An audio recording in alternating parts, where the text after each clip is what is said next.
Desde que o mundo é mundo, escutamos que uma mulher não está completa até ser mãe. Inclusive, aprendemos que o instinto materno é algo que está em todas nós. Mas poucas vezes ouvimos sobre o instinto paterno, né? Também escutamos muito que você só conhece o amor e cansaço quando a maternidade chega.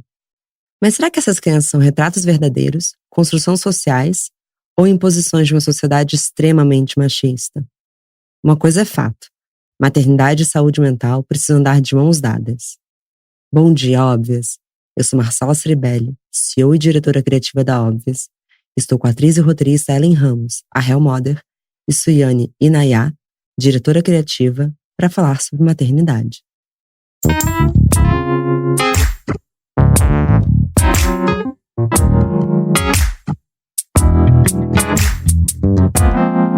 Bom dia, Óbvias! Gente, eu não sou mãe, então eu não tenho lugar de fala em quase nada daqui. Então eu vou jogar tudo pra vocês, eu quero investigar a maternidade. Pode ser? Pode vir. Estamos aqui, né? Bom, é um prazer receber vocês. Eu queria que vocês contassem, enfim, se apresentassem e contassem um pouco da jornada de vocês e a relação de vocês com a maternidade. Quer começar, Su?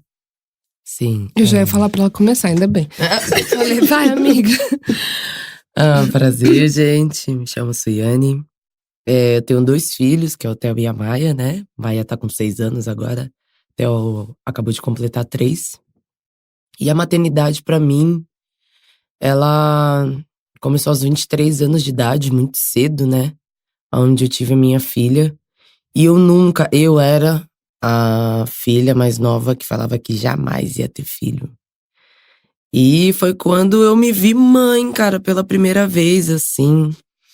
E depois tive o processo de depressão pós-parto com a minha filha.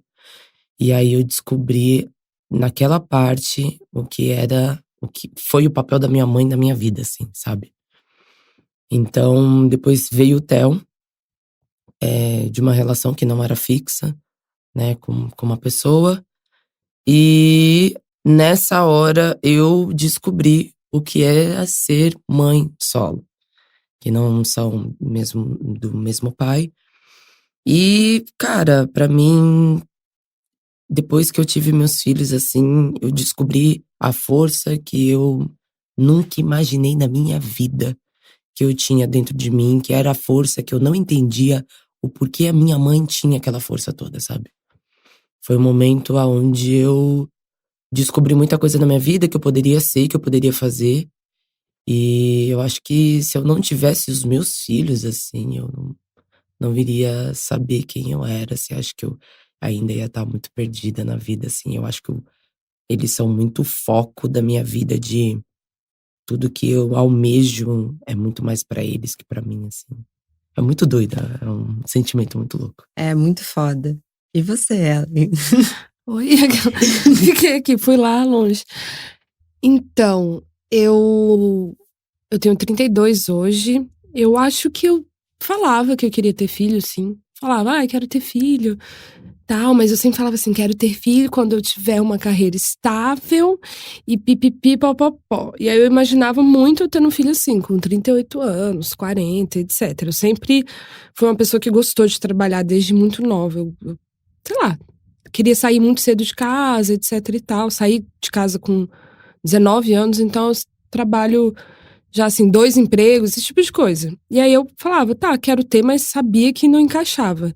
Mas também sabia, entre aspas, né? Porque o que eu sabia sobre ser mãe? O que eu sabia sobre uma criança? As pessoas falavam, você tem jeito com criança, porque eu sou atriz, era palhaça. Então, assim, já fui, como é que chama? Tia da colônia de férias, não, de viagem. Qual é o nome disso? Gente, esqueci. Eu era a tia Pardal. Instrutor. Gente, sou eu, a tia Pardal. Sou eu. Instrutora de viagem de 4ª série. Então, beleza. Mas uma coisa, né? Risos. É um fim de semana. Outra coisa é o resto da sua vida. E aí, com 25, é isso. Acho que 26. Eu engravidei. E sou uma pessoa muito romântica, sou Áries, com ascendente Gêmeos, mas sou romântica, acreditem. E eu engravidei de uma situação nada romântica, enfim, uma pegação, né? Uma pessoa que eu fiquei algumas vezes. Eu tinha acabado de terminar um relacionamento, naquele intuito, terminar um relacionamento, vou dar uma respirada, mas sempre foi uma pessoa que namorou muito, mas por coincidência da vida engravidei não namorando.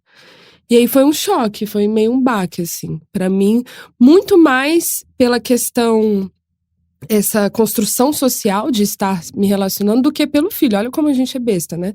Mal eu sabia que vinha pela frente. Eu tava muito mais assim, eu tava feliz de estar grávida, mas falava, tô grávida, mas eu não tenho ninguém do meu lado, meu Deus. Eu acho que eu fiquei tão nessa urgência que enquanto eu estava grávida, eu namorei uma pessoa grávida, e aí nesse processo eu falei, pronto, agora tá tudo bem, tô grávida, namoro, então fechou, risos, né, altos. Quanto mais eu subi, maior foi a queda. E aí tive o Caê com 26, fazendo 27 anos, muito nova também. E, enfim, aí minha vida mudou por completo, né? Eu acho que eu era uma pessoa que vivia muito pra mim, a gente geralmente é isso, a gente vive muito pra gente, e quando a gente tem um filho ou uma filha, da noite pro dia a gente vê que tem uma pessoa que depende de você pra existir, ainda mais no caso de uma maternidade solo, que foi o meu início, assim, né? Meus primeiros 2 anos foram assim com o Caê. Então foi uma revolução. Eu tive depressão pós-parto. Acho que eu comecei a ter sinais de depressão pós-parto quando o Caê tinha 2 meses, mais ou menos. E diferente do que muitas pessoas pensam, a minha depressão não era relacionada a ele. Porque, claro, tem muitas mães que desenvolvem essa depressão pós-parto relacionada ao vínculo com o filho, né? Ao apego, às vezes não consegue criar aquele vínculo. Mas eu tinha um vínculo forte com o Caê. Acho que só aquele clichê que tive um vínculo, sim, na hora que olhei, na hora que vi, assim, de primeira. Mas eu perdi um vínculo com a sociedade. Então eu me sentia um extraterrestre. Eu sentia que as pessoas tinham pena de mim, eu sentia que eu não tinha mais assunto com ninguém, e muito também pelo meu meio social. Nenhuma amiga minha tinha filho, nenhum amigo meu tinha filho. As pessoas que tinham filho eu conheci durante a minha gravidez, então não eram pessoas que viveram junto comigo. Minha mãe já tinha falecido, então não tinha aquele suporte de uma avó ali para ensinar. Depois que minha mãe faleceu, eu virei meio mãe do meu pai e do meu irmão. Então eu fiquei assim, sozinha. Eu me sentia numa ilha deserta com um bebê. Eu adorava estar com o bebê, mas eu também odiava ficar tão sozinha assim. Eu acho que minha depressão foi muito relacionada a isso. E depois eu fiquei bem. Mas nossa, que Bom dizer. Você tá bem? Mas bem, não, que tô bem. barra. Que barra. E é legal você trazer dessa mudança de olhar pra vida, de olhar pro outro, porque dificilmente eu acesso conteúdo de maternidade, porque de fato tá fora da minha realidade hoje. Mas eu li essa matéria no New York Times falando sobre a generosidade materna. E eles estavam falando sobre como existe esse lugar do autossacrifício também. Em que lugar você começa a entender o quanto que isso vai ser sustentável.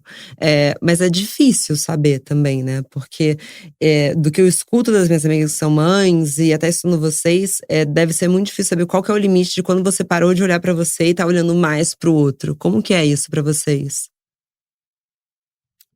Pra mim,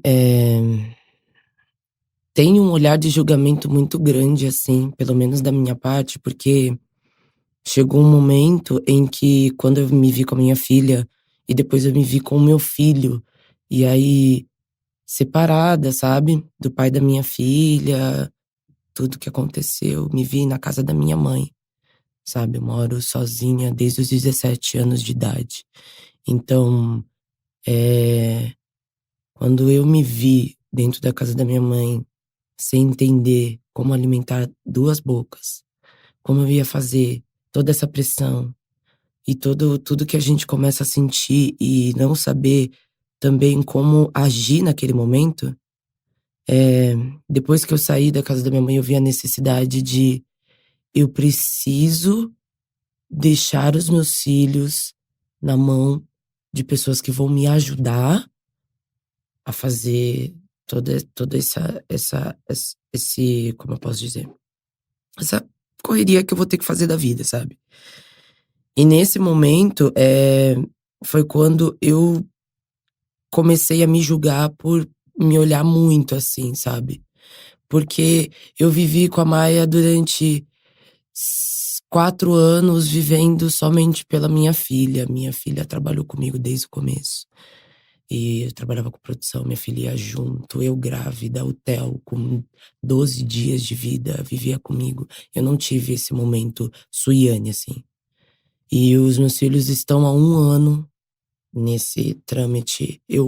Esse trâmite, o que acontece? O Theo, meu irmão tem 8 filhos. Não criou nenhum e eu criei os 8 filhos dele. E é uma parada muito doida. E hoje, quem me ajuda a criar o meu filho, e ele teve a única oportunidade de criar, é o meu irmão agora com o Theo. Então a gente divide guarda, porque o pai dele há 1 ano sumiu. E a Maia vive com o pai e vive comigo. Então eu tive esse espaço de conseguir me olhar assim e conseguir entender quem eu sou pra eles, pra mim, pra sociedade, que eu preciso mostrar pra sociedade, que eu preciso fazer pra colocar na vida dos meus filhos e tudo isso.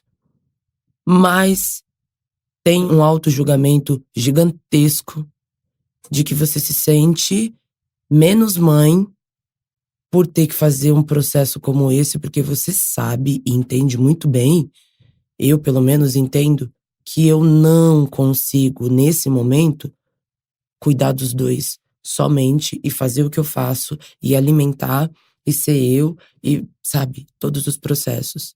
E tem um outro julgamento maior ainda da sociedade comigo, que sou essa mulher que desconstruiu ter que ser a mãe que cuida da casa de todos os filhos e que os pais só fim de semana. Eu deixo a parte da semana e eu sou fim de semana, sabe? Então, pra mim é muito doido ainda. Eu vivo, tipo, descendo e subindo de pressão psicológica e às vezes tô super. Eu entendo que a minha semana só melhora quando eu tô com os meus filhos assim.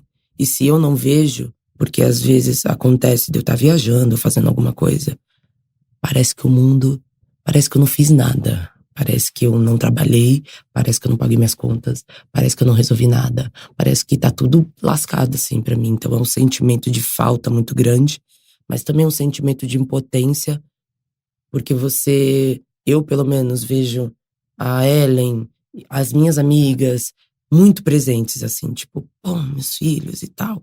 E aí você se olha querendo ser essa mãe, sabe? Muito do que a minha mãe foi comigo. A minha mãe foi a mulher que trabalhava em hospital, 3 dias no hospital, e o meu pai não cuidava da gente. Então, desde os 8 anos de idade, era eu e minha irmã que cozinhava e fazia papel de mãe dentro de casa.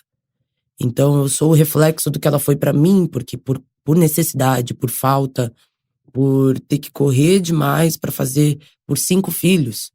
Então, meus irmãos, eles eram grandes, mas quem era a mulher da casa, com 8 anos de idade, era eu e minha irmã. A gente tem 1 ano de diferença. Eu 8, ela 9. Então, a gente era essa parte importante de criação, de educação, até de uns caras que já tinham 13 anos de idade, entendeu? Imagina, é uma loucura, né? Então, eu não me culpo tanto porque eu olho muito pro que minha mãe fez pra mim.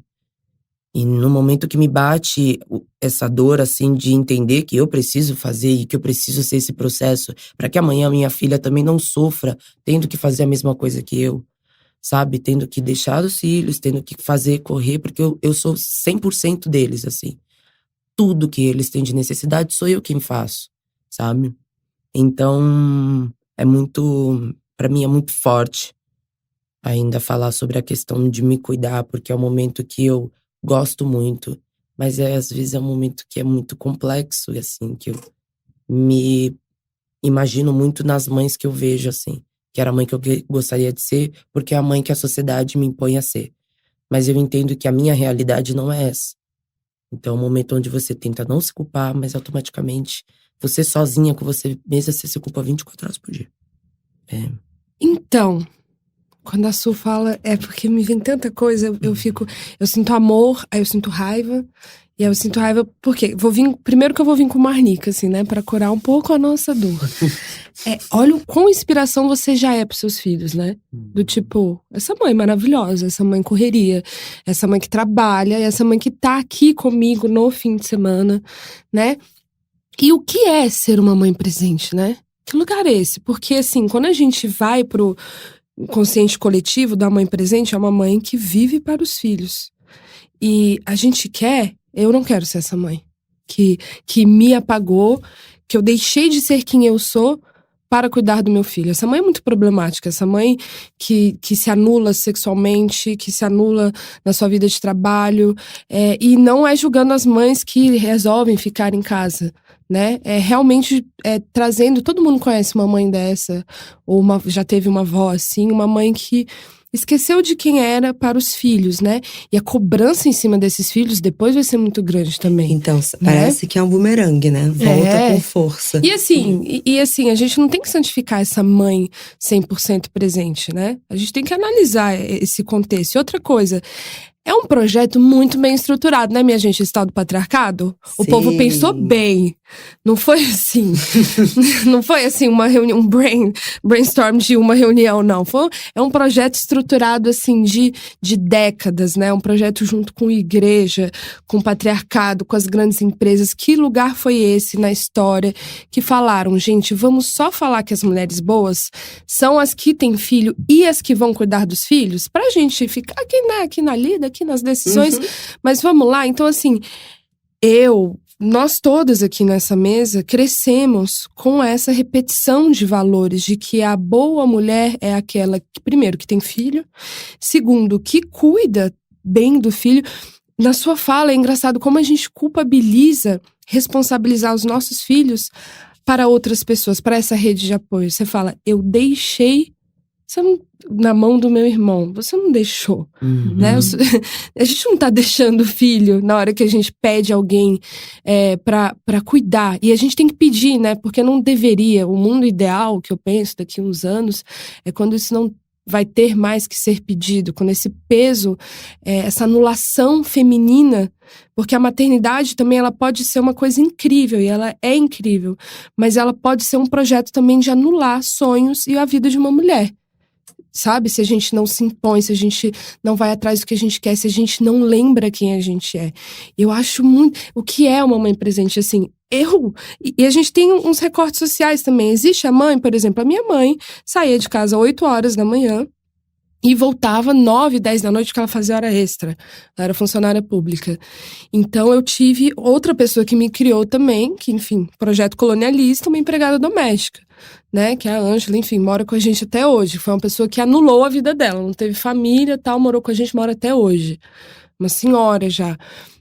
Sabe, a gente vai carregando heranças. Então, assim, eu fui criada pela minha mãe, fui criada pela Ângela, pela minha tia. Minha mãe passava por dia, sei lá, 2 horas comigo acordadas. E aí, no fim de semana, qual a diferença? Não tem diferença, sabe? Eu conto, por exemplo, eu tenho...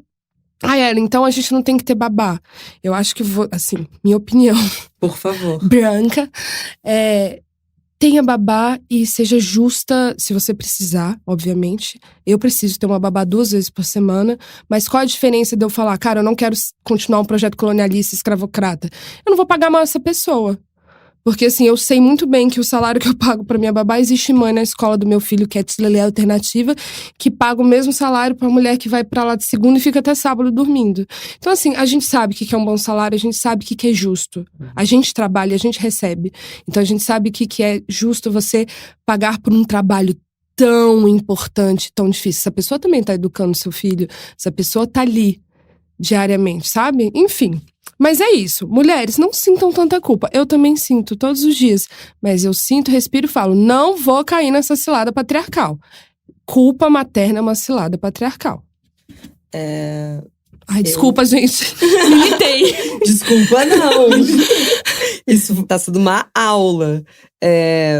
Mas vocês falando, me veio muito em mente a minha mãe, assim, como ela teve muita culpa e tem até hoje do quanto ela trabalhou na nossa infância. Tenho um irmão gêmeo, então sempre falo muito no plural. E eu sempre falo pra ela, mas mãe, honestamente, assim, o que eu mais admiro em você são as coisas que você estava fazendo paralelamente à maternidade. Não faria o menor sentido. O que seria a sua vida hoje, assim? Você é o seu trabalho, você é quem você é. E eu acho que é isso. É também o quanto que os seus filhos estão te vendo e eles já vão ser pessoas do corre. Isso é muito foda, sabe? Enfim, mas um pouco da culpa tem essa matéria do Goop que eu sempre trago, que eu amo, que eles dividem a sociedade entre human beings e human givers. E que as mulheres se encaixam muito mais como givers, e é por isso que a gente está muito mais propensa a ter burnouts. Que é essa obrigação que a gente sente que vem naturalmente de que a gente tem que se doar. Então, parece que a gente já deve às pessoas o melhor de nós, a nossa generosidade, a necessidade dos outros. E eu acho que passa pela maternidade, mas também em relação a tudo, né? Porque eu tenho certeza que vocês têm muito medo de falar que não. Assim, quando alguém pede, preciso que você me ajude de alguma forma. Você fala, não, eu preciso ajudar quem tá ao meu redor. Não falo não, mas é porque eu faço análise. Eu também. Mas a gente tem que aprender a dizer não. Foi mal, te interrompi. Imagina. Mas o que eu ia puxar é justamente sobre a rede de apoio. Porque eu imagino que para muitas mulheres seja muito difícil ter essa iniciativa, porque parece que você não está dando conta, né? Como que vocês veem isso? Cara, a rede de apoio pra mim é uma coisa muito louca. Assim, primeiro, minha família mora em Brasília. A família do pai do meu filho também mora em Brasília. Então todo esse lance de avós, tios e tal, não existe aqui em São Paulo. Vida louca. Não tem mesmo. O que é bizarro. O que, eu acho, realmente criar um filho é puxado. Mas, ao mesmo tempo, um clássico de mãe solo é voltar para casa dos pais, né? Eu voltei para casa do meu pai com Malicuia, sei lá, com Caetano com 8 meses. Fiquei em Brasília com 1 ano com uma super rede de apoio, né? Com a minha tia, meu irmão, enfim, pessoas mais ali que você confia. E aí eu pensei, complicado isso aqui, hein? Porque a galera dá, mas cobra, né? Cobra, né? E assim, quando você tem um lance da rede de apoio familiar também, pode ser alegria, né? Maravilha, tal. Mas também tem um lance do tipo, as pessoas também vão educar do jeito que elas querem e do jeito que elas acham que é certo. E você, de fato, por ser uma rede de apoio, às vezes não pode interferir nisso. Interfere, enfim. Uma hora eu falei, acho que eu vou voltar com o Caetano pra São Paulo. Talvez eu dê conta, vamos tentar de novo e vim, e tá rolando. E aqui em São Paulo eu tenho uma rede de apoio em sua grande maioria, mulheres. Não são muitas, tá? Não fica achando que é porque eu sou a Real Mother, eu tenho 20 pessoas, não, tá, gente? Tá numa mão, assim. 5, vamos falar assim mesmo as 3. 2. Assim, mas é isso, tipo… Mas parem 2, que eu tô medo de falar uma, não, na verdade eu não tenho ninguém. No meio disso tem, assim, o de rede de apoio, você vai ter um homem, sabe? Enfim, e aí, não tirando o pai do Caetano, mas é um lance que você demora a entender como é essa relação. Geralmente, aqui no meu caso, é uma relação de amigos. Claro que amigas muito próximas, como se fosse família. É uma relação que você pede, no momento que você pede algo, você pode receber um não. Porque se você não receber, se você não tem a possibilidade de receber um não, isso não é um pedido, é uma ordem, né? Então, você passa por um momento de possível frustração. Geralmente, as mães, que é errado, também faço isso. Quando a gente pede ajuda, é porque a gente já tá num limite. A gente tem que aprender a se antecipar e pedir do tipo… Não, quarta-feira é um dia de boa pra mim, mas sei lá, vai que a Aline pode buscar o Caio na escola. Não, a gente pede do tipo assim… Meu Deus do céu, ferrou, acabou tudo, não tem mais nada, Aline, pelo amor de Deus, você pode buscar o Caio. E a pessoa às vezes fala, não posso. Aí você… Esse mundo é cruel, não tem redes de apoio mesmo, a mulher só se fode. Mas é porque você já tá, né? Amigas, não, né? Vamos se olhar também. Mas existe esse lance dessa relação de pessoas que são rede de apoio, vira outro tipo de relação. Vira uma relação familiar mesmo, em que você tem que trocar ideia, em que você tem que ser cuidadosa também, em que você tem que falar assim, legal que você cuidou do meu filho um dia, mas você não pode vir com uma tabela de Excel de cobrança por causa desse cuidado, né? A gente não pode ter uma amizade de cobrança por causa disso. Ou também você não tem que… Tem muita rede de apoio das mães da escola do Caê também. E aí você sente uma culpa, né? Caralho, ela já tá com o filho, vai levar o meu. Meu Deus do céu, o que ela vai achar de mim? Eu sou uma mãe ruim mesmo, não é possível. Eles devem estar pondo fogo na casa agora, não sei o quê. Aí no dia seguinte você já pega o seu filho pedindo desculpa já. Desculpa, olha, eu posso ficar com ele, tá? Que dia que você quer que eu fique? Você já quer, assim, retribuir. A pessoa fala, ei, calma, né? Acho que a gente tem que. É muito da mulher isso. A gente tem que aprender a receber ajuda. Tem que doar na hora que você consegue doar. Talvez você seja uma mãe, como eu fui muito tempo, que tive rede de apoio e não consegui dar nenhuma. E não consigo, às vezes. Eu sou uma péssima mãe de rede de apoio das amigas da escola. Mas às vezes eu consigo, mas não consigo mesmo. Sabe? E tá tudo bem. E aí eu penso, se as pessoas não sentem confortável em me ajudar com o Caê, elas não ajudem. E a gente também tem que achar que filho é um peso, porque as mães da escola pegam também e falam assim, nossa, foi muito legal. Nossa, seu filho é muito legal. Ele é mesmo, gente. Não. É que tudo a gente carrega um piano de culpa, sabe? E é bizarro e não precisa ser assim. Eu acho que rede de apoio pode ser uma coisa muito mais gostosa, muito mais um piquenique no parque do que um protesto na Paulista. Nossa, que analogia louca. E quem tem uma amiga que tá grávida agora e quer ser a melhor rede de apoio que ela puder pra essa pessoa, quais dicas vocês dariam? Qual que você dá, amiga? Uma mulher que tá grávida, gente do céu. Eu sou que nem você, eu sou o pior em rede de apoio pra amigas. Pior, eu ganhei o troféu. Eu ganhei o troféu, assim, não, imaginário, né? Ellen, pior pessoa de rede de apoio. Tenho certeza que não, mas… Eu sou essa pessoa, cara. Nós temos uma melhor amiga que ela fala assim, você nunca pode ficar com a minha filha, vamos lá. Eu falo, amiga, é porque, né? Eu não fico nem nem com os meus direitos, mas vamos lá, vamos dividir. Mas eu acho que, muitas meninas, quando estão grávidas, entram em contato comigo, assim. E, cara, pra mim, assim, eu digo pra mim, pessoal, assim, minha família é minha melhor rede de apoio, assim. Ai, que bom. Minha família é a melhor rede de apoio que eu tenho, assim. Minha mãe é um amor absoluto pelos netos que tem. O meu irmão também.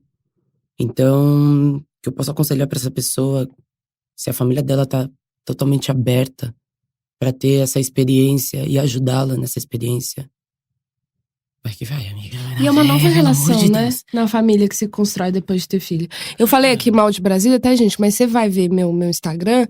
Ellie, por que você não vai pra Europa? Porque todo mês eu tô em Brasília. Por que vocês acham que eu tô em Brasília? Porque eu chego lá, eu estendo a minha mão com o Caetano e eu vou viver a vida. Porque meu irmão tá lá, minha tia tá lá, a Fatinha tá lá.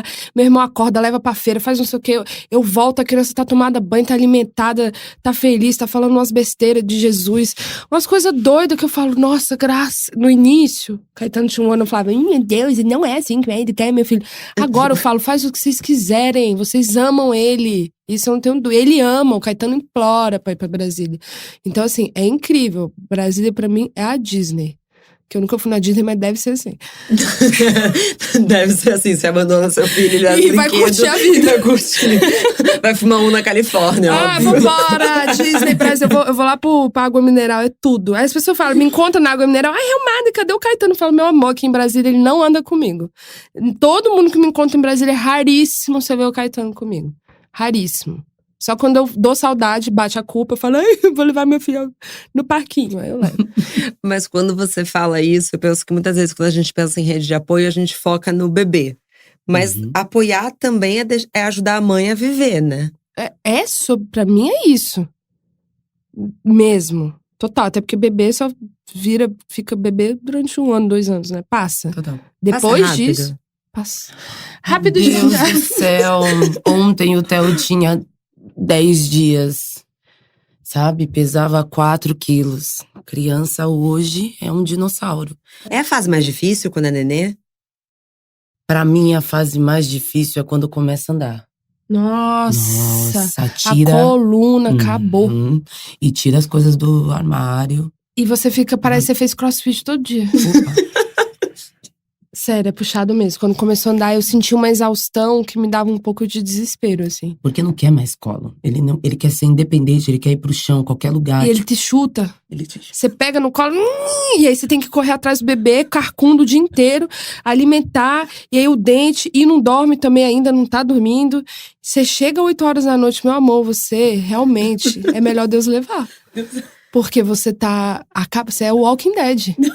As minhas fotos, essa época eu tava assim, hoje em dia eu peso 79, 80 quilos. Nessa época eu pesava 70. Porque assim, comer, tinha tempo. Eu lembro dessa memória de sempre comer comida gelada. Café gelado. Tomar café quente pra mim, hoje em dia, é uma bênção. Eu agradeço ao universo. Porque eu falo, gente, café quente tô tomando, olha. Você toma 2 anos de café gelado. Sim. Um café gelado, um feijãozinho gelado, o resto da papinha. Vou comer aqui, que sei lá que hora eu vou conseguir comer. Como aquela papinha esquisita, né? É isso. Aí você fica lá. A comida da criança vira a sua refeição. Vira. Gente, vira mesmo. Essa fase. Eu acho que é a uma fase mais simbiose, gostosa. né? É gostosa, mas só que tem uma hora que, pelo menos comigo, era a hora que eu parava e só chorava. Eu tô cansada. Eu falava, eu tô cansada. Meu Deus, velho. Eu quero. Aí, quando você tá cansada, a criança desce. Aí aprendeu a andar, desce do berço. E aparece meia-noite, assim. Gente, olha. Mamãe. Fala, dá um Dramin. Mentira. Primeiro que você pensa, meu Deus, caiu do berço, bateu a cabeça. Não, ela escalou o berço. E aí, você, né, a gente foi mãe nova, você pega lá, tá com seus 29 anos, tá com esse filho aí de 28, sei lá, seu filho lá de 1 ano e meio, louca, faz um esforço, encontra sua amiga em algum lugar que você vai, senta num bar que você tem que olhar aqui no tempo inteiro, que vai passar carro, vão bater a bituca de cigarro na cabeça da criança, porque você quer encontrar alguém, aí você senta e sua amiga fala o quê? Você fala, ei amiga, tudo bem? A amiga fala, eu tô tão cansada. Aí você, ela e você, fala, eu tô bem. Tô tranquila. Tá bom, eu nunca mais vou falar que eu tô cansada pra alguma amiga que tem filho. Já Amiga, entendi o recado. É puxado. Puxa. Eu evito já. Mas Se não fosse em caso de doença na família, um negócio assim, de tsunami, desabamento, não fala. Não fa- Mas a Cafrender me aliviou tanto. Ela falou. Mas a Camila é de outro mundo. A Camila é de outro mundo? Ela amiga, te adoro, mas você é alienígena. Ela falou que eu vou ser de boa, que vai ser super de boa. Eu quase parei de tomar pílula por conta dela. Mas a Camila é uma alienígena. É? Ela ri da cara do perigo. Ela tá cansada, ela fala, tô cansada. Ela ri, dorme. Acordei, nossa, não dormi essa noite. Aí ela tá fazendo uma piada. Existe esses ETs pra gente se inspirar. Claro. Mas não acho que vai ser assim, às vezes não vai. Às vezes. Não dá pra confiar. Não, e a Camila, tanto. sim, maravilhosa. Tem uma mãe que mora no mesmo apartamento. E a Camila tem um dispositivo, ela veio com chip de lidar bem com as intempéries. Com as coisas ruins da vida. Né? Às vezes, eu não vim com esse chip, eu desenvolvi esse chip. Esse hormônio. Que põe no braço lá. Eu tinha que pedir pra ela mandar um áudio, né? Pra gente fazer essa dobradinha. Agora ela entrava. Tá bom, Camila, você me enganou. Voltei a tomar pílula agora. As duas aqui, né? Então. Mas vocês indicam ter filho? Cara, eu indico ter filho pra quem quer ter filho. Obrigado, respondeu Perfeito. tudo. Quando as pessoas perguntam pra mim, morro de vontade, o que você acha? Eu falo, amiga, assim, assiste bastante vídeo. Vai lá na Real Mother. Gente, é sério, eu assistia a ela, eu me sentia tão aliviada. Eu falava, não é só eu que tô aqui nesse momento, querendo sair correndo e deixar as crianças aqui na sala e sair correndo pra algum lugar, assim. Mas só que eu indico mesmo, que nem você, pra quem quer ter filho, porque não é fácil, não é bonitinho como os livros falam, como a galera que tem 300, 400 babás, como a Kim Kardashian mostra que é fofo. Não é. Deve ser incrível você receber seu filho sempre limpo, com a roupinha do dia, enfim. Uma boa coisa que eu falo passa, talvez sua amiga queira te bater, mas passa 48 horas, não precisa dormir junto. Mas assim, vai 9 da manhã, vai 7, 6. Vai 6 da manhã pra casa da sua amiga que tá com um bebê pequeno, fica até a hora do bebê dormir. No dia seguinte você volta. Faz isso 2 dias. A gente não faz isso com o trabalho? Será que eu quero ser médico? Então eu vou visitar o hospital. Então a gente deveria fazer isso com o filho. Até porque não é móvel da Tokstok, né? Uhum. Não dá pra devolver. Uhum. Então assim, faz experimento. Comece a conviver com alguma amiga que tem filho, um bebê, ou já uma criança de 2 anos, 5. E não é ir brincar 1 hora no parquinho, porque assim, é legal, sempre vai ser legal, assim. É ver ali o perrengue, né? A madrinha do Caê, ela tinha dúvida se ela queria ter filho ou não. E ela participou da gravidez comigo, do parto, e do primeiro ano a gente morou juntas. Ela não quer ter filho, ela se decidiu, ela viu, ela ama o Caetano, é alucinada, mas ela fala, não quero ter filho, entendi que não quero, não faz sentido nenhum pra mim. Então é muito porque ela teve essa experiência. E não significa que ela odeie criança, ela só não quer ter. Não, E você, e agora? O que você quer ou não quer? E outra coisa, não precisa decidir assim, né? Que horror. Ainda não acabou o podcast. Para o ímpar. Não, eu tenho vontade, mas eu tô sempre conectada com mulheres que são muito honestas sobre a maternidade, tipo vocês. Então eu acho que eu não tenho nenhum lugar também do… Ai, vai ser lindo. Na verdade, eu quero, mas eu tenho muito medo. Mas talvez eu queira sentir esse medo. Faz sentido? Faz todo. Então talvez eu queira me aventurar nessa loucura. E talvez… Eu quero saber essa exaustão, vocês falando, eu fico um pouco curiosa. Sabe? Mas pra também entender o lado bom. Então eu não acho que eu quero de uma maneira cega. Eu acho que… Bom, tô falando com vocês duas aqui, eu já poderia ter saído correndo e botado um DIU no meio desse podcast, por exemplo. Não, tô aqui encarando. Sim. Eu acho que tem uma coisa em comum na nossa história, que ambos os casos não foram na CNTP, nas condições normais de temperatura, né? Por isso que as pessoas, você quer ter outro filho? Eu falo, não sei. Se um dia eu achar um companheiro muito massa, existe, eu vejo que hoje em dia tem esses caras. Um companheiro muito massa, que esteja ali do meu lado, que queira tanto quanto eu, sabe? Pô, deve ser, eu nem sei como é que é isso. Gente, deve ser muito legal ter um filho nessa situação. E eu vejo que tem amigas que têm filhos nessa situação. Então, não sei. Hoje, eu, Ellen, sozinha, não teria outro sozinha. Mesmo, e aí tudo bem, hoje eu não sou mais sozinha, o pai do Caetano participa da criação dele, mas nem ferrando.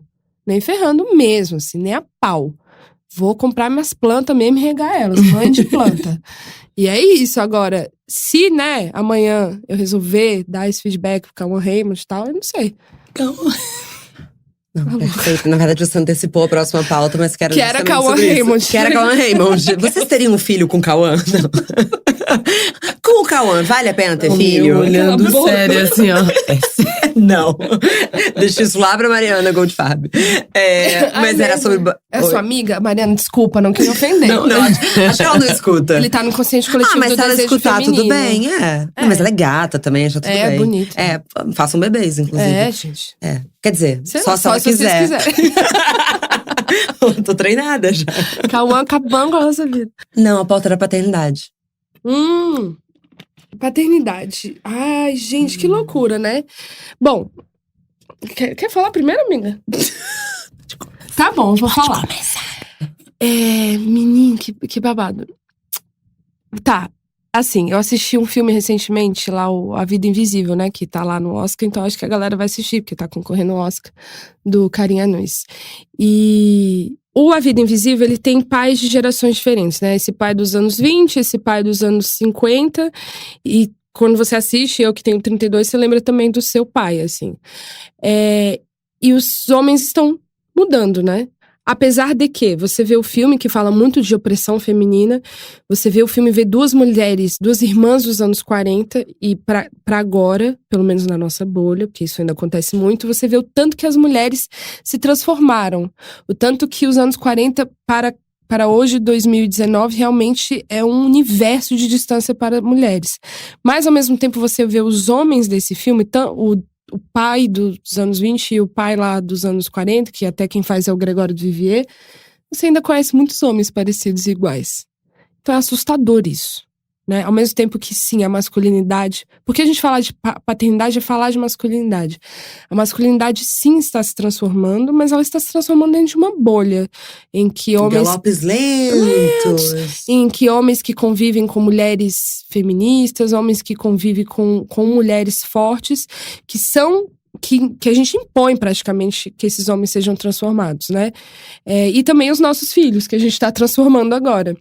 Mas, ao mesmo tempo, se a gente atravessa a rua, a gente lidar com… É uma coisa até de bairro aqui em São Paulo. Você vai para um bairro X, Y, Z, em que, né, existem homens ali que você fala, meu Deus. Então, a paternidade, eu acho que ela está muito ligada a entender que, por exemplo, quando essa culpa, ela não deveria ser só da mãe. As mulheres escrevem pra mim, Eren, tô com muito medo de deixar na creche. Eu falo, mas é só você que tá deixando na creche? Eu tenho um pai que também está deixando na creche, né? É só você que tá na dúvida se contrata uma babá? Ou também tem um pai que também tá nessa dúvida? É só você que vai escolher a escola? Ou existe um pai também que tá, assim, aflito? Porque eu vejo que essa aflição, essa culpa, todos esses questionamentos de… de criar um filho, a gente fala que são questionamentos maternos. A gente nunca direciona isso à paternidade. A paternidade, olha só como é difícil. A gente vê até a palavra paternidade, ela vem carregada de muito mais coisa ruim do que boa, né? E eu acho assim, existem sim, eu conheço muitos pais presentes. É bizarro a gente falar pai presente, né? Eu não ponho hashtag mãe presente no Instagram, mas tem o hashtag pai presente. Pai ativo. Paternidade ativa, que é uma hashtag atual, né? Paternidade ativa. Eu falo, gente… Mas é sério isso? Sim. Mas que porra é essa?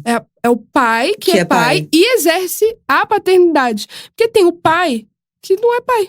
Não, sabemos, mas a gente não vai começar… Sabe? Bom, claro que vamos, né? A valorizar o pai ser pai, mas enfim. E até esses homens que são pais e que exercem essa paternidade, eles ficam assim, é bizarro a gente falar paternidade. O Thiago Queiroz, que é meu amigo, que é o paizinho vírgula, ele fala, eu sei que é bizarro falar disso, mas assim, às vezes a gente tem que colocar um direcionamento para esses pais que estão perdidos. Porque esse pai que é um pai presente, ele encontra os amigos dele, que também são pais, e ele encontra nesse grupo um ou outro pai como ele.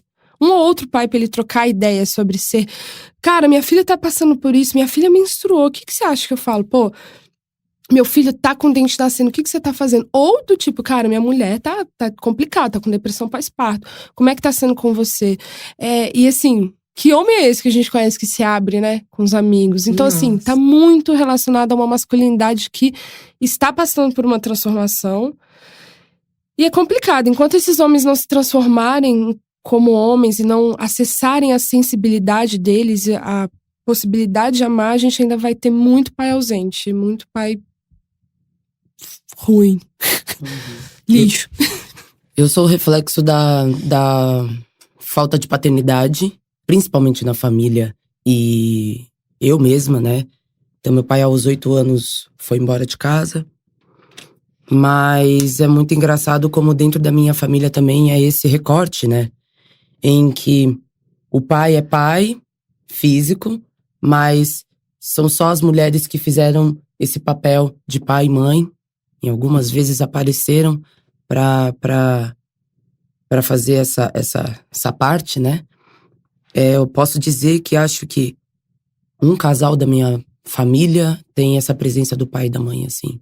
E eu também passo por isso hoje, porque os meus filhos, o Theo mora com meu irmão, mas quem cuida do meu filho de verdade é a mãe da minha cunhada, que é um amor gigantesco que ela tem por ele, assim. Então, na parte da minha filha, o pai tá lá, mas quem cuida de verdade é a avó. Então, automaticamente, esses homens que falam sobre essa masculinidade, que tem essa parte tão importante na vida também dessas crianças, podem e abrem a boca para dizer que cuidam, que estão lá, mas automaticamente quem tá fazendo o papel lá é a mulher de novo, sabe? Eu sou cobrada na escola da minha filha porque eu não levo ela todos os dias pra escola. E eu pergunto na porta da escola se eles perguntam isso pras mulheres, se os pais levam todos os dias os filhos na escola. Então, por que dessa cobrança? Ela já começa também na questão da educação escolar, onde essa mãe é cobrada na frente de um filho do porquê, e é esse filho questionar a mãe do porquê que ela não pode. Então, é muito complicado isso. Principalmente, eu tenho, na parte do pai do Theo, você estava falando sobre essa educação de educar esses homens a fazer esse papel. Que não é nosso papel, né? Não é. Cara, e quando esses caras não querem ser educados? E quando esses caras aparecem, sei lá, depois de um ano, como o pai do Theo apareceu, e olha pra minha cara com uma cara lavada e pergunta se o próprio filho que ele não vê há um ano está bem. Cara, você mora na mesma cidade que o seu filho. Ele tem um outro filho também. Você mora na mesma cidade do seu filho. Você tem um Instagram da mãe do seu filho, porque eu não bloqueio as pessoas. Quer ver? Tá lá. Quer saber se tá bem? Tá lá. Eu bloqueei. Ai, gente, eu falo. Ai, eu já sou vingativa, eu falo. Quer ver? Tá lá, tá bem. Mas eu fico indignada. Porque essas pessoas, essas mesmas pessoas, eu tenho amigas que passam isso. Minha melhor amiga passa isso. Aonde foi um pai que nunca foi presente, começou a ser presente agora, E nessa presença, agora eu vou dar palestra sobre masculinidade, falar o que é ser um pai presente, ó, o porquê. Isso tá acontecendo frequentemente. Eu tenho vontade de ser terrorista Sério. nessas horas. De entrar nessas palestras e falar… É mentira. Gente, é pegar o pau, sabe? Tipo, Sim. casamento. Tem alguém que quer interromper, pegar o microfone? Uhum. Porque, sim, rola muito isso. E, assim, a sociedade é muito… a gente compadece muito. Porque quantos caras não tem que você conhece que é um pai ausente ou um abusador físico? Porque aí, quando você vai para o abuso verbal, entre mil questões, mas um abusador físico, um pai que sumiu… 6 anos, XYZ, e aí você vai ver é uma pessoa cheia de amigos e tem amigas mulheres, que é uma coisa que tá mudando agora, né? As pessoas estão mais se comunicando e do tipo, esse homem está sendo questionado socialmente e talvez a mudança tá vindo pela dor, né? Tirando vocês, unicórnios, eu sei que vocês existem, vocês pais presentes, esse textão não é pra vocês, calma, tá? Respira. Não é sobre vocês. Mas é tipo, sabe, tá vindo uma rede de pessoas… questionando esses homens. E quando esses amiguinhos não questionam esse homem, as mulheres vão falar: ei, você não vai questionar? Você vai continuar dando um abraço, tirando foto, dando rolê com um cara que, sei lá, não paga pensão? Sabe? Você acha isso massa? Porque essa pessoa, ela assina embaixo, né? Ela assina embaixo que isso pode ser feito.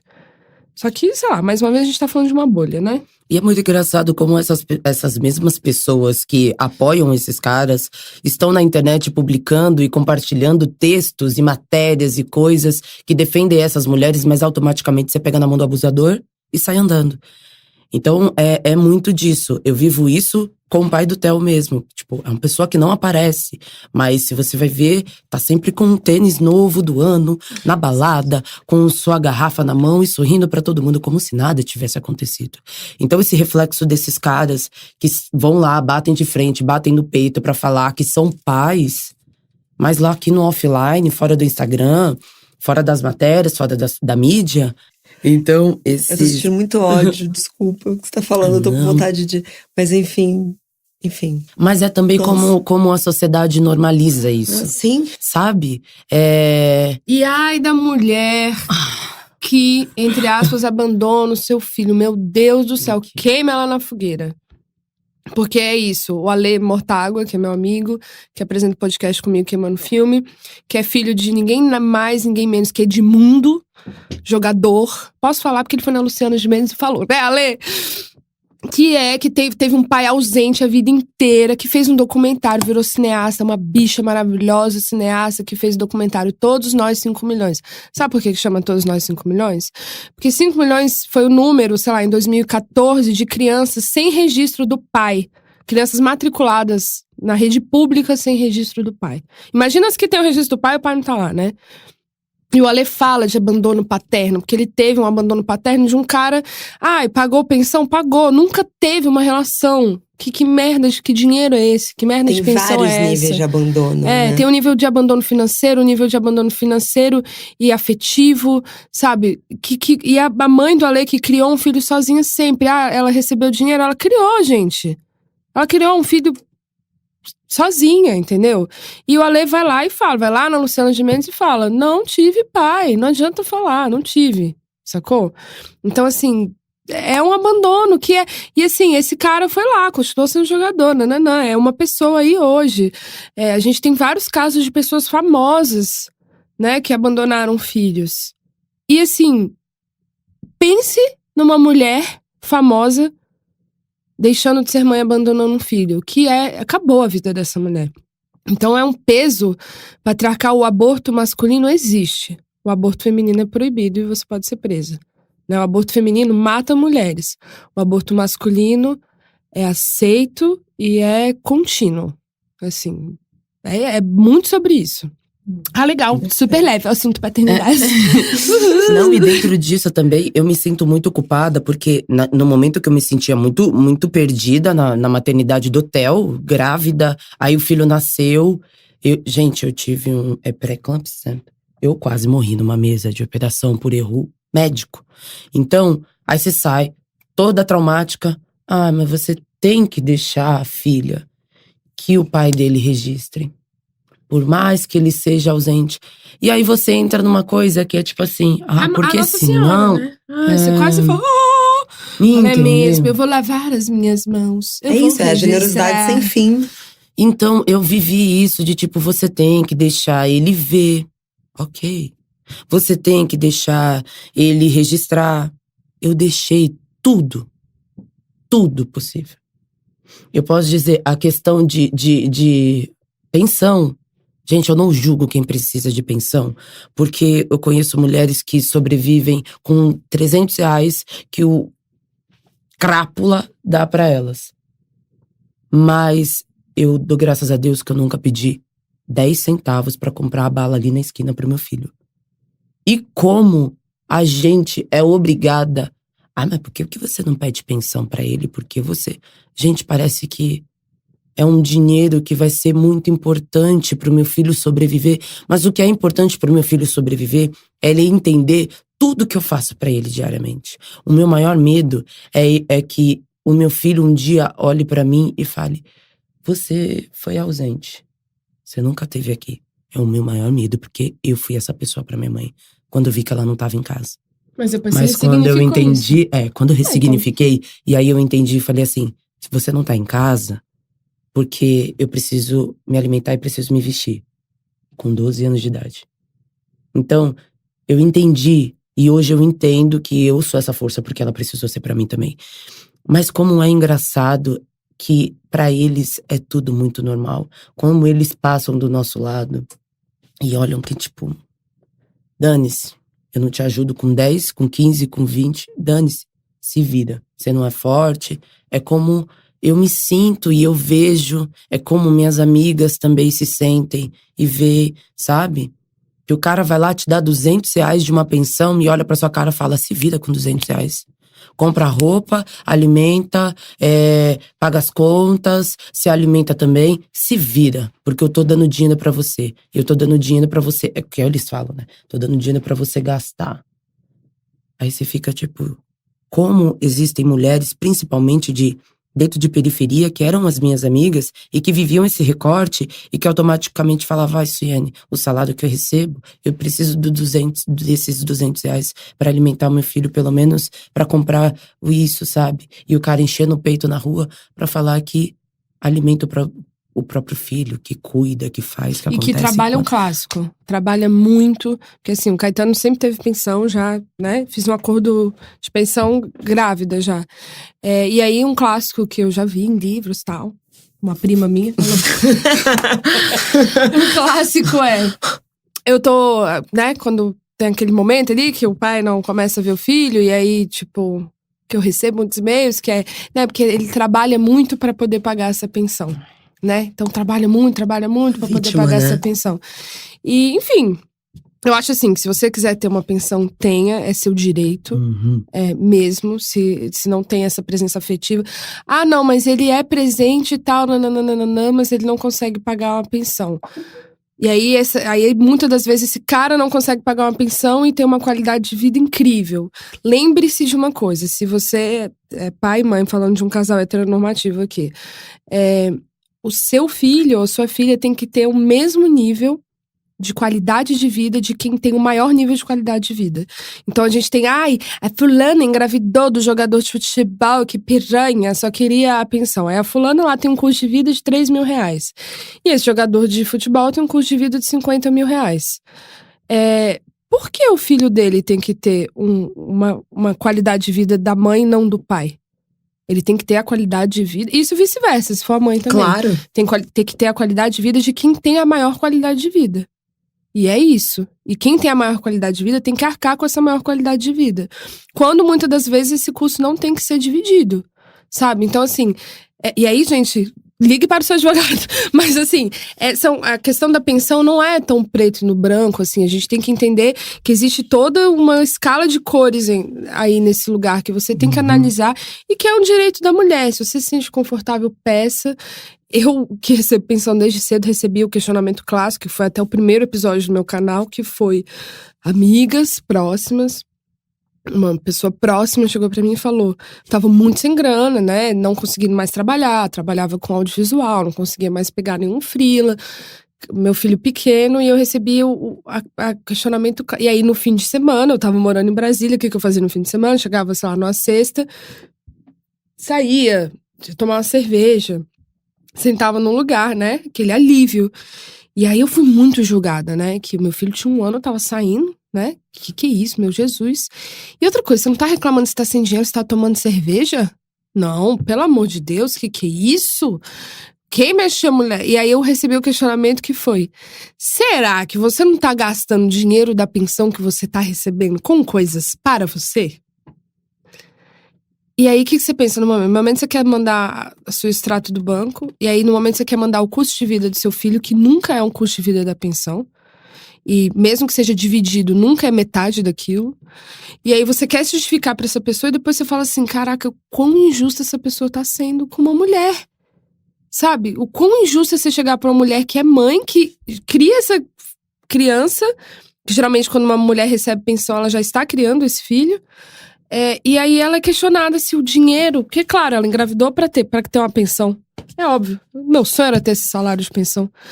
Então, assim, é um pensamento muito maluco, social, que a gente tem que transformar muito ainda. E assim, é um trabalho de formiga. Mas eu tenho esperança, porque se eu não tiver também eu morro. Mas acontece. Gente, acho que eu Foi mal, falei demais. Não falaram demais. Só que estão falando do meu ponto, que eu preciso começar a fechar. Vai ser um podcast de 5 horas, mas eu, assim… Desculpe. Não, sem palavras. Será que a gente tem que falar uma coisa positiva de paternidade? E aí, era isso que eu ia falar. Porque aqui nesse programa, a gente… Não, de paternidade, não. Ah, não? Opa, eu já tava caçando do fundo do…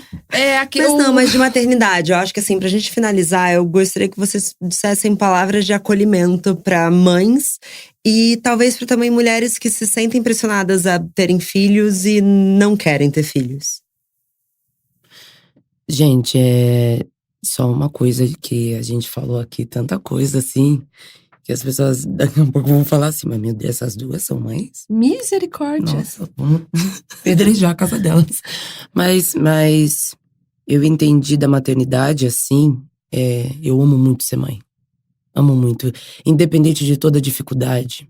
Porque desde o começo, a minha mãe, ela sempre me mostrou, ela é muito verdadeira comigo. E ela sempre me mostrou: olha, não vai ser fácil, não vai ser colorido, você não vai rir o tempo todo, tá bom? Então, essa é a realidade. Então, eu meio que fui educada a entender que não era isso. Então, eu não preciso transformar num mundo cheio de pôneis coloridos, mas só que de toda essa estrutura que eu tenho dos meus filhos, assim, sabe? Não tem nada que pague um momento onde eu sei que o meu único acolho de verdade é nos braços dos meus filhos, o mais puro e verdadeiro, assim, sabe? Um sorriso verdadeiro, uma secada de… Ai, gente, desculpa. Você emociona, amiga. Vamos lá. Por favor. Você tá falando, eu tô só pensando no Caetano. Aí eu tô aqui, ai meu Deus, realmente. Toda vez na gravação eu chorando também. A gente grava junto e a gente chora. Tem isso. Esqueceu de avisar vocês. Nossa, desculpa. Mas sei lá, ser mãe é muito doido, cara. Você só vai conseguir entender quando você sentir de verdade. Todas as vezes que eu falo dos meus filhos, eu choro muito, assim, porque minha mãe é muito foda. Ela é muito foda, assim, sabe? Até hoje, assim. E eu quero ser a mãe foda que ela foi, sabe? Com outros recortes, com outras ideias, com outras formas, assim. E eu digo que pra quem quer ser mãe, cara, poxa,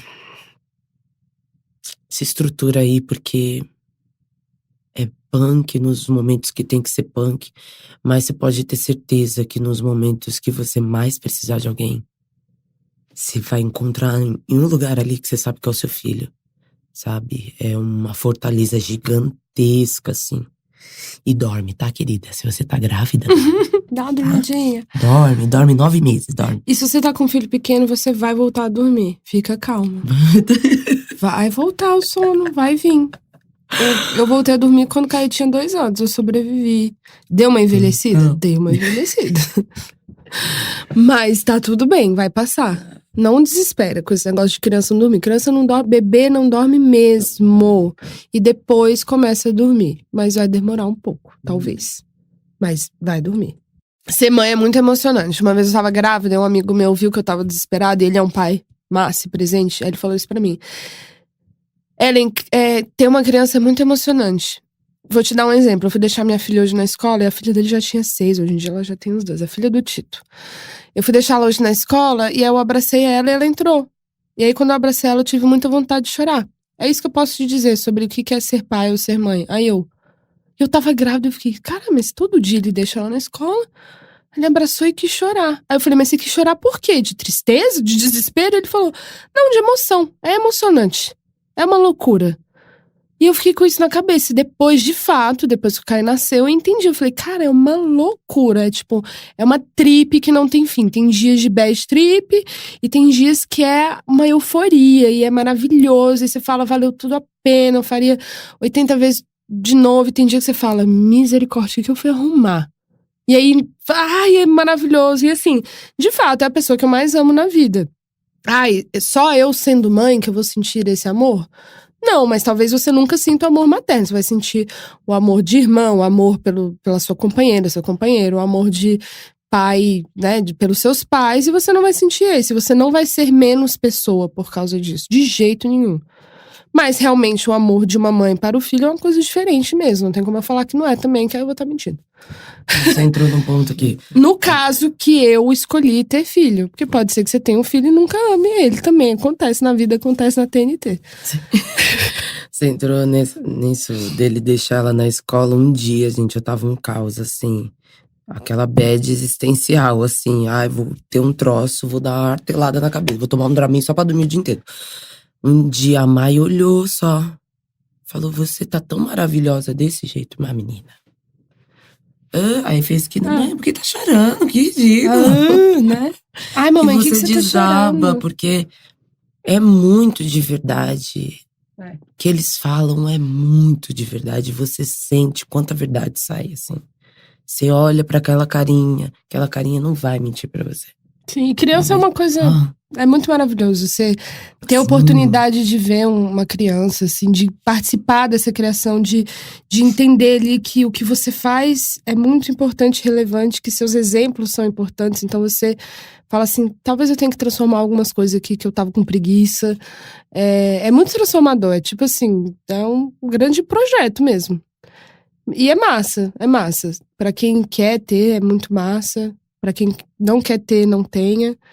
E pra quem puder ter, fazendo junto, criando junto, é melhor ainda. E depois desse podcast, tiveram 100 grávidas, não, óbvio. Bom, acho que tipo, ia ter todo mundo cancelando, assim. Ah, não quero ser mãe, riscando da tabela da Excel. Não, foi uma montanha-russa de emoções, mas… Enfim, me tocou bastante, Foi gente. o chocolate da Bruna que me fez Foi. chorar. Foi. Gente, muito obrigada. Muito obrigada. Adorei, obrigada. Bom, vocês já sabem, comentários e sugestões sempre com carinho no bomdia@obvias.cc. Bom dia, óbvias.